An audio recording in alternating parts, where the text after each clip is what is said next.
मैं इस समय एक कॉकपिट में मौजूद हूं क्योंकि इन दिनों फ्लाइट यानी कि विमान हादसे बहुत ज्यादा हो रहे हैं।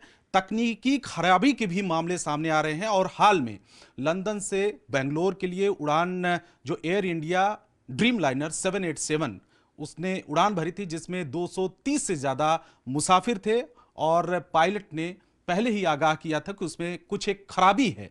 तो आखिर में वो फॉल्टी जो प्लेन है क्यों पायलट ने उड़ाया और क्यों इतने मुसाफिरों की जान को अधर में लटकाया, हमारे साथ में कैप्टन तोमर अवधेश हैं कॉकपिट के जरिए और तमाम ये जो टेक्निकल चीजें हैं वो बताएंगे कि आखिर में फ्यूल कंट्रोल स्विच क्या होता है और किस तरीके से शिकायतें आ रही हैं, कैसे शिकायतें आ रही हैं। आपने देखा होगा कि तमाम इसी तरीके के केस अहमदाबाद में जब कई पैसेंजर्स की उसमें डेथ हो गई थी, जिसमें एक प्लेन क्रैश हुआ था, वो भी एयर इंडिया का फ्लाइट था। और अभी हाल फिलहाल में लंदन से बेंगलोर के लिए सेम तकनीकी खराबी और सेम चीज़ें सामने आई हैं। तो क्या आपको अभी चीज़ें कैसे बताएंगे और क्या होता है ये स्विच?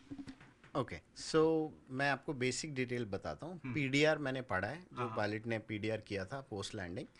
तो अगर आप ये देखोगे, ये एयरबस एयरक्राफ्ट है, सिम है। हाँ हाँ। एंड इसमें इनको बोलते हैं मास्टर स्विच। अच्छा।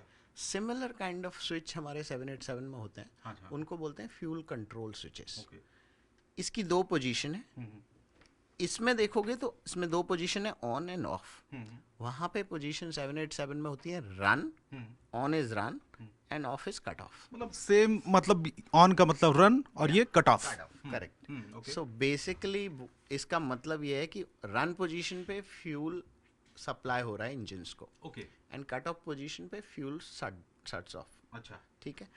तो हुआ क्या था कि पायलट ने जब डिपार्ट किया हीथ्रो से, तो उन्होंने ऑब्जर्व किया कि अगर मैं इसमें, अगर आप इसकी मैकेनिज्म देखोगे, मैं ऑन, अभी करेंटली रन पोजीशन है या ऑन पोजीशन है। अब मैं इसको अगर ऑफ पे लेके जाऊं, ये नहीं जाएगा। अच्छा। इसमें लॉकिंग मैकेनिज्म है, ये ऐसे ऑफ पे नहीं जाएगा। तो फॉर दैट मुझे क्या करना पड़ेगा, पुल अप करूंगा और नीचे पुल डाउन करूंगा। ओके। ये कट ऑफ पोजीशन पे मैंने डाला है। कट ऑफ का मतलब हो गया कि बंद हो गया। बिल्कुल बंद हो गया। ओके। अब इवन मुझे रन पे डालना है, ऐसे नहीं जाएगा ये। Okay. You have to pull up and then on position. तो ऐसी कोई लॉकिंग मैकेनिज्म होती है। अच्छा। इसका पर्पस ये है कि कहीं गलती से इनएडवर्टेंटली ये कट ऑफ ना हो जाए, इसलिए ये डालते हैं। अब हीथ्रो में डिपार्चर के time as per PDR captain ने जो ऑब्जर्व किया कि बहुत स्लाइट फोर्स लगाने पे ये अगर ऐसे है, इवन स्लाइट फोर्स से ये कट ऑफ पोजीशन पे जा रहा था। ओके। यानी कि उसमें पुल करने की जरूरत नहीं पड़ी होगी, जैसा कि आप कह रहे हैं कि पुल करने, इस ऊपर aircraft- थोड़ा सा पुल करने की जरूरत पड़ती है। बिल्कुल। तो वो पीछे चला गया। अच्छा। अब क्या हुआ देन, ऐसे तो एयरक्राफ्ट नहीं ले जा सकता pilot. He must have checked again, tried, and then when he found कि ओके अब लॉक्ड हो गया, ये लॉक पोजीशन पे अब आ गया है, तो इट इज सेफ। ओके। तो उन्होंने वहाँ से डिपार्ट किया। आफ्टर लैंडिंग, जब वो बैंगलोर में लैंड किए, तो उन्होंने ये सही समझा कि कोई और पायलट्स आएंगे, वो फ्लाई करेंगे, at least they should have this, उनके दिमाग में ये होना चाहिए कि इसमें ये प्रॉब्लम हो सकती है कि स्लाइड फोर्स से ये नीचे चला जाए। तो एज अ प्रिकॉशन उन्होंने वो एंट्री करी कि इट इज़ ये ऑब्जर्व किया गया है कि इवन स्लाइड फोर्स पे ये कट ऑफ पोजीशन पे जा रहा था। ओके। सो दैट कि अब जैसे ही वो पीडीआर इंजीनियर, बिकॉज लैंडिंग के बाद इंजीनियर को जाएगा, इंजीनियर पहले उसको रेक्टिफाई करेंगे, तो वो प्रोसेस बाद में स्टार्ट होता है। अगर आप देखो डीजीसीए ने भी जो इशू किया है स्टेटमेंट रिजॉइंडर, उसमें ये कहीं नहीं है कि वो अपने आप चला गया कट ऑफ पे।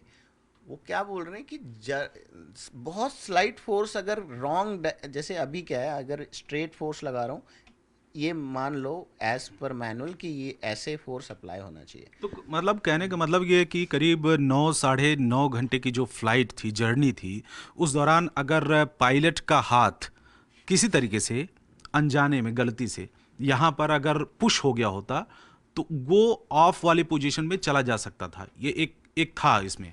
मतलब उसमें भी उन्होंने दिया कि wrong direction of application force. ऐसे नहीं कि आप कहीं पे भी फोर्स लगाओगे नीचे चला जाएगा, एक पर्टिकुलर डायरेक्शन में अगर फोर्स लगा रहे थे तो ये नीचे जा रहा था। अच्छा। तो ये हो भी सकता था, बट आई एम श्योर जब पायलट ने देखा है, उन्होंने जब डिपार्ट किया तो वो लॉक पोजीशन में प्रॉपरली आ गया था। एक बार लॉक पोजीशन आ गई फिर नहीं जाएगा। जैसे अगर मैंने इसको ऐसे किया और ये लॉक पोजीशन पे अभी नहीं आया है, तब इसके चांसेस हैं जाने के। बट अगर एक बार ये लॉक पोजीशन में आ गया, उसके बाद फोर्स आप अप्लाई करोगे तो नहीं जाएगा। तो ये प्रॉब्लम उनको फेस हो रही थी। अच्छा, क्या ये कहना और सवाल खड़ा करना यहाँ पर वाजिब होगा कि पायलट को जब ये पहले से ही पता था कि ये इस तरीके से प्रॉब्लम है टेक ऑफ से पहले, तो फॉल्टी प्लेन उड़ाना वो ज़रूरी था, क्योंकि उसमें सैकड़ों जो मुसाफिर थे, पैसेंजर थे, तो क्या ज़रूरी था उनके लिए? ओके, सो कोई भी पायलट जिसको एयरक्राफ्ट जब देंगे आप, जब उसका इंजीनियर एयरक्राफ्ट एक्सेप्ट करना है पायलट्स को, तो वो कभी कभी भी पायलट एक्सेप्ट नहीं करेगा अगर एयरक्राफ्ट में कोई प्रॉब्लम है। तो जब भी उन्होंने ये ऑब्जर्व किया, उन्होंने डिपार्ट तभी किया जब उन्होंने इंश्योर किया कि ये लॉक हो गया है, ये लॉक पोजीशन पे आ गया है। इसके बाद लिखना उन्होंने रिस्पॉन्सिबल समझा, मतलब एहतियातन इसको कि आगे किसी तरीके की प्रॉब्लम ना हो, नेक्स्ट जो फ्लाइट इसको उड़ाया जाए तो उससे पहले उसको ठीक कर लिया जाए। Exactly, for he was responsible enough. वो क्या करते, वो छोड़ भी देते कि ठीक है, वो तो सही हो गया था, कोई प्रॉब्लम बाद में आई नहीं है, इट्स ओके। बट वो इतने रिस्पॉन्सिबल थे कि उन्होंने लिखा कि आगे कोई भी आएगा उसके दिमाग में होगा, इंजीनियर भी एक बार चेक करेंगे कि यह प्रॉब्लम है क्या।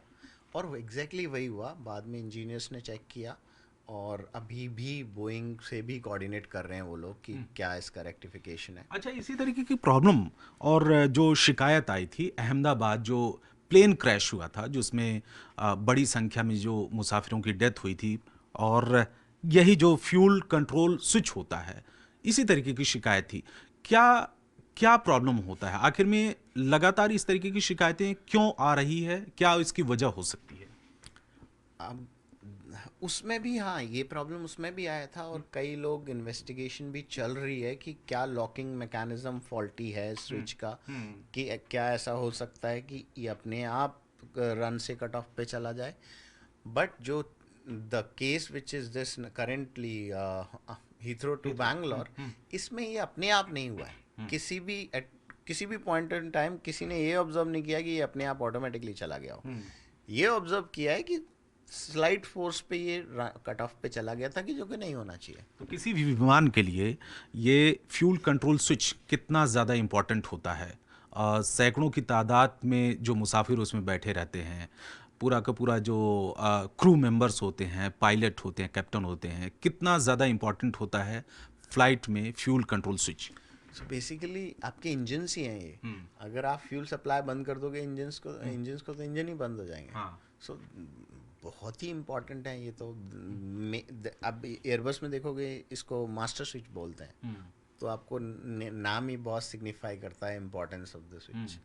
सो ऑफ कोर्स बहुत इम्पोर्टेंट है। अगर ये कट ऑफ मोड में चला जाए, मान लीजिए अभी ऑन वाले पोजीशन पे है, अगर मैं थोड़ा से इसको पुश करके और पीछे कट ऑफ मोड में कर दिया और ये गलती से भी चला जाए, तो कितनी देर तक फ्लाइट उड़ान भर सकता है?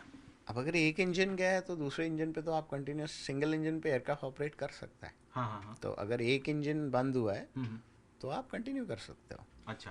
बट दोनों चले जाते हैं तो आपको फिर आपके पास थ्रस्ट है ही नहीं, फिर आपको ग्लाइड करना पड़ेगा। मतलब अगर दोनों चले गए और दोनों बंद हो गए तो किसी भी समय कुछ भी हो सकता है। बट अगर आपके पास हाइट है, मान लो आपके पास आप 20-30,000 फीट पे हो, तो आपके पास रीलाइट का ऑप्शन होता है। अच्छा। मतलब आप इंजन को रीलाइट कर सकते हो कि और कोई फॉल्ट नहीं है, मान लो ये switches fuel cut off, fuel बंद हुआ है, तो यू कैन ट्राई, आप रीलाइट ट्राई कर सकते हो इंजन को।